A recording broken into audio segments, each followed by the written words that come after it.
안녕하세요 여러분, 이현정입니다. 우리는 지금 식품기사를 공부하고 있습니다. 우리 이번 시간에는요 2020년 기출문제를 몇 문제 풀어보도록 하겠습니다. 먼저 2번 문제를 볼 텐데요. 식품 취급자가 화농성 질환이 있는 경우 감염되기 쉬운 식중독을 물었고요. 화농성 질환이라고 하면 여러분들은 황색 포도상 구균을 떠올리셔야 되는 거죠. 황색 포도상구균의 원인균은 스타필로코커스 아우레우스라고 하는 것이고, 그리고 황색 포도상구균은 식중독 중에서 식중독을 구분을 하면 감염형과 독소형으로 나뉘게 되는데, 문제에 나와 있는 황색 포도상구균은 독소형에 속하는 것이죠.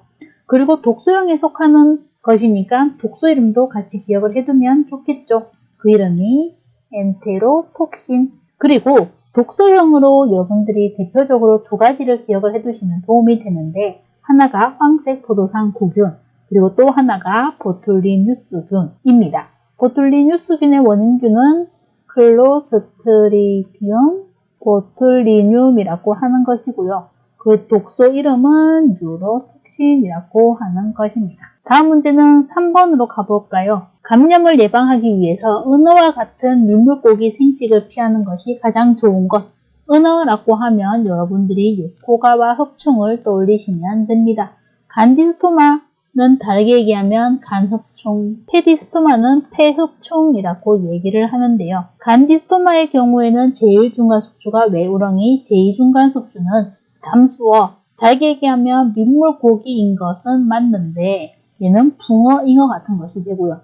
그 다음에 페디스토마 같은 경우는 제1중간숙주는 다슬기, 그리고 제2중간숙주는 게나 가재 같은 것이 됩니다. 요코가와 흡충 같은 경우는 문제에 나와 있는 제1중간숙주는 다슬기고요. 그리고 광절 열도조충은 제1중간숙주는 물벼룩이고 제2중간숙주는 연어, 숭어, 농어 같은 것들이 되겠습니다. 다음 문제로 4번으로 가볼까요? 4번은 인수공통감염병을 묻는 문제인데요. 소나 산양이나 돼지한테는 유산, 불임, 사람한테 감염되면 파상열, 파상열이 가장 큰 힌트가 되겠죠. 파상열은 브루셀라병 떠올리시면 되죠.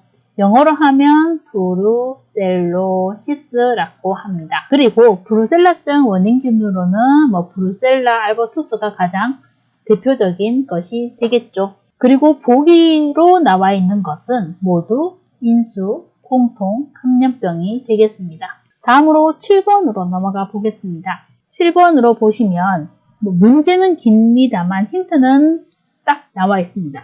인체의 감염 경로는 경구감염, 경피감염, 대변과 함께 배출된 충란은 30도씨 전후의 온도에서 부화돼서 인체에 감염성이 강한 사상유충이 되고, 노출된 인체의 피부와 접촉으로 감염돼서 소장 상부에서 기생하는 것, 경구감염, 경피감염 되는 대표적인 것이 구충이 되죠. 지금 나와 있는 보기는 전부 다 채소류에 의한 기생충에 속하는 것이고요. 구충의 경우가 경구, 경피고, 요충의 경우에는 성충이 밤에 항문 주위나 회음 부위에 기어 다니기 때문에 가려움증을 동반하는 것이 큰 특징이 되겠습니다. 다음 문제 11번으로 가볼까요? 11번은 먹는 물, 수돗물, 안전성을 확보하기 위한 방편으로 관리되고 있는 것인데, 유기물 또는 화학물질에 염소를 처리해서 생성되는 것, 우리 먹는 물에서 문제되는 것은 트리할로메탄이라고 생각을 하시면 되고요.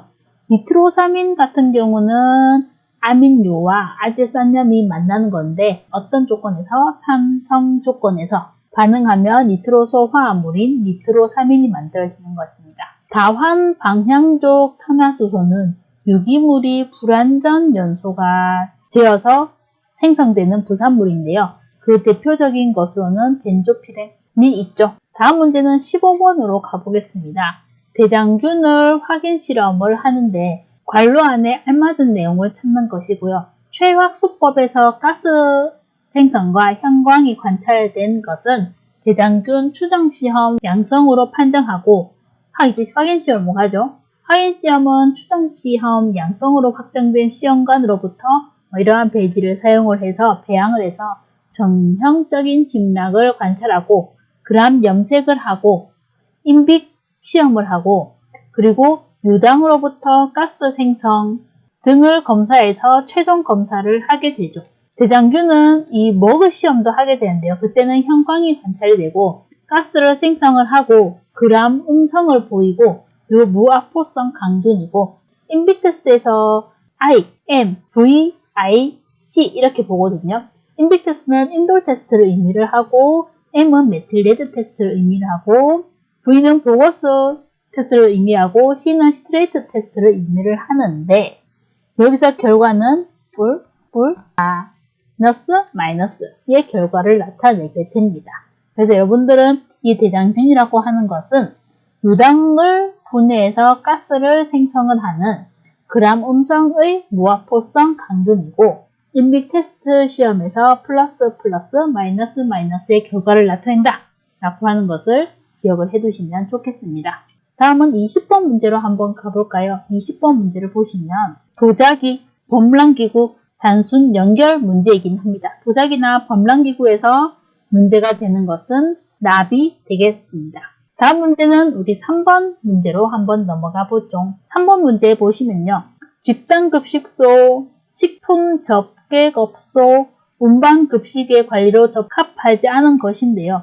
여러분들이 이런 문제 보시면 글이 길어서 힘들긴 합니다만 잘 읽어보시면 문제를 푸는 데는 큰 어려움은 없습니다. 보시면 해충, 설치류 등의 유입 시 조치할 수 있도록 퇴거 경로, 그러니까 밖으로 나갈 수 있는 경로가 확보가 되어야 한다는 것인데 그렇지 않고 아예 유입을 차단을 하는 것으로 밀폐 가능한 구조여야 합니다. 그래서 퇴거 경로가 확보되는 것은 아니죠. 그래서 답은 3번이 되겠습니다. 여러분들이 문제를 한번 찬찬히 읽어보시면 좀 이상하다 싶어서 풀 수 있는 문제라고 생각을 했고요.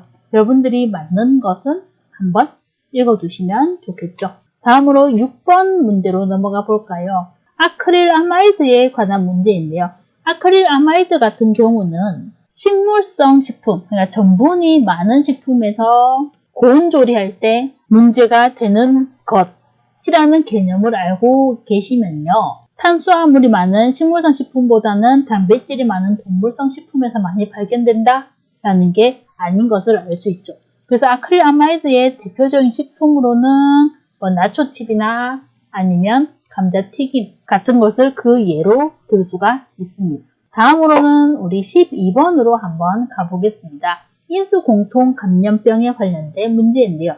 인수공통감염병이라고 하는 것은 동물과 사람 간에 서로 전파되는 병원체에 의해서 발생하는 감염병을 이야기하고요. 여기에는 결핵이 있고 탄저도 있고 큐얼도 있습니다. 이질 같은 경우는 인수공통감염병이랑은 관련이 없고요. 이거 외에 또 어떤 것이 있냐면 장출혈성, 대장균 감염증, 아니면 브루셀라증, 아니면 공수병, 아니면 변종 크로이츠펠트 야코병이라고 하는 것, 그리고 리스테리아, 야토병, 돔단독 등도 인수공통감염병에 속하게 되고요. 브루셀라증은 같은 이름이 많죠. 하나가 파상열, 하나가 브루셀로시스라고 하는 것, 공수병은 광견병이라고 하는 것, 같은 이름도 같이 기억을 해두시면 좋을 것 같습니다.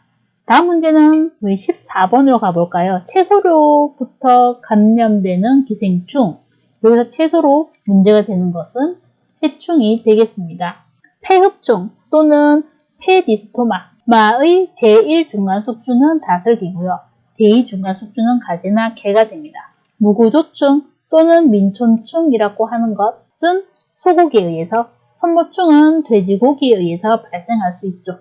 그리고 이것 해충 외에 채소로부터 감염되는 기생충으로는 구충도 있고요. 또는 십이지장충이라고 합니다. 그리고 동양 모양 선충이라고 하는 것도 있고요. 편충도 있고요. 요충도 있습니다. 그리고 채소로부터 감염되는 기생충 중에 특징적인 것이 구충은 경구 감염도 가능하고 경피 감염도 가능한 것, 그리고 요충 같은 경우는 성충이 밤에 항문이나 회음부에서 기어다니면서 산란을 하기 때문에 가려움증을 느낄 수 있는 특징. 다음 문제는 18번 문제를 볼까요? 식품의 신선도를 측정을 하는데 실시하는 검사가 아닌 것은 인데요. 휘발성, 염기, 질소 같은 경우는 단백질 식품 부패 판정을 하기 위한 것이고요. 트리메틸아민 같은 경우는 해산 어류 비린내 성분이 트리메틸아민이기 때문에 해산 어류의 선도를 감별하기 위한 것입니다. 그 다음에 생균수 같은 경우는 초기 부패라고 이야기를 하려면 10의 4에서 10의 6승 CFU 정도 되면 초기 부패라고 보죠.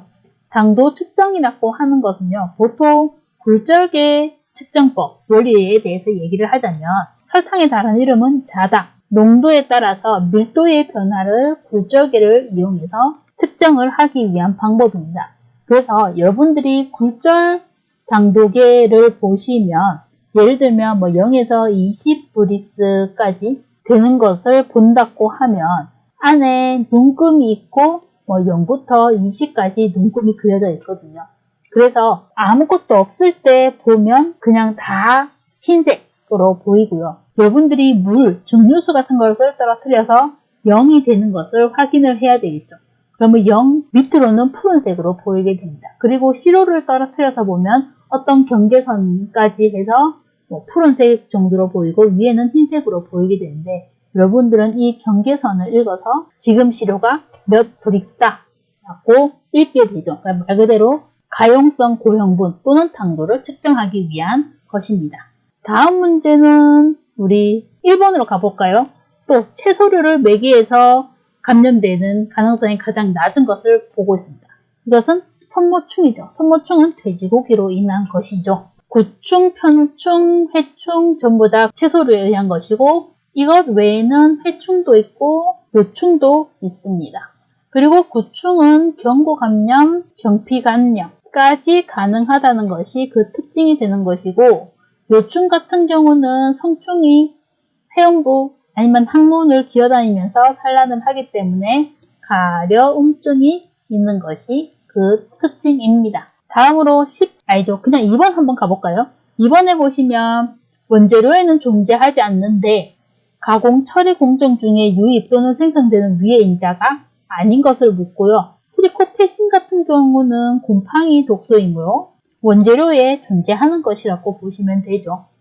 그리고 다핵 방향족 탄화수소 같은 경우는 불완전 연소, 유기물이 불완전 연소할 때 생성이 되는 것으로 대표적인 것으로는 벤조피렌이 있는 것이고요. 아크릴아마이드 같은 경우는 전분질이 많은 식품을 고온에서 조리 가공할 때 생기는 것으로 그 예로 들자면 나초칩이나 감자튀김 같은 것을 예로 듭니다. 모노클로로프로판다이올 같은 경우는 식물성 식품의 단백질 가수 분해 물질을 첨가해서 만들어지는 것인데요. 문제가 되는 식품을 얘기를 하자면 3분의 반장이 되겠죠. 그래서 이렇게 조리 가공 중에 생성되는 유해 물질 같은 경우는 여러분들이 정리를 잘 해두시면 이렇게 문제를 푸는데 도움이 됩니다. 이런 식으로 문제 나오는 것 중에 하나가 또 3번 문제죠. 상수원 물의 오염이 문제가 되는 것. 상수원이라고 하면 여러분들은 트리할로메탄을 생각을 하셔야 되고요. 그리고 조리 과정 중에 생성되는 것으로는 아질산염, 유황방향족, 아민류 이런 것들이 있는데 아질산염 같은 경우는 여기 니트로사민을 얘기를 하고 있는데 아민류와 아질산염이 산성 조건에서 만나서 문제가 되는 것. 그리고 이환방향족 아민류 같은 경우는 근육 부위, 아미노산이나 크레아틴이 서로 고온에서 만나면서 생성되는 화학 물질을 의미합니다. 그래서 근육이 많은 것, 쇠고기, 닭고기, 돼지고기, 생선, 우유, 달걀 그런 것들이 문제가 될 수 있죠. 그리고 지금 이 문제는 상수원이라고 문제가 나오면 여러분들은 트리할로메탄이라고 집어주시면 됩니다. 물 안에 있는 유기물질이 소독을 위해서 넣는 염소랑 반응을 해서 생성이 되는 물질입니다. 다음으로 7번으로 가볼까요? 7번에는 경구감염병을 묻는 문제인데요.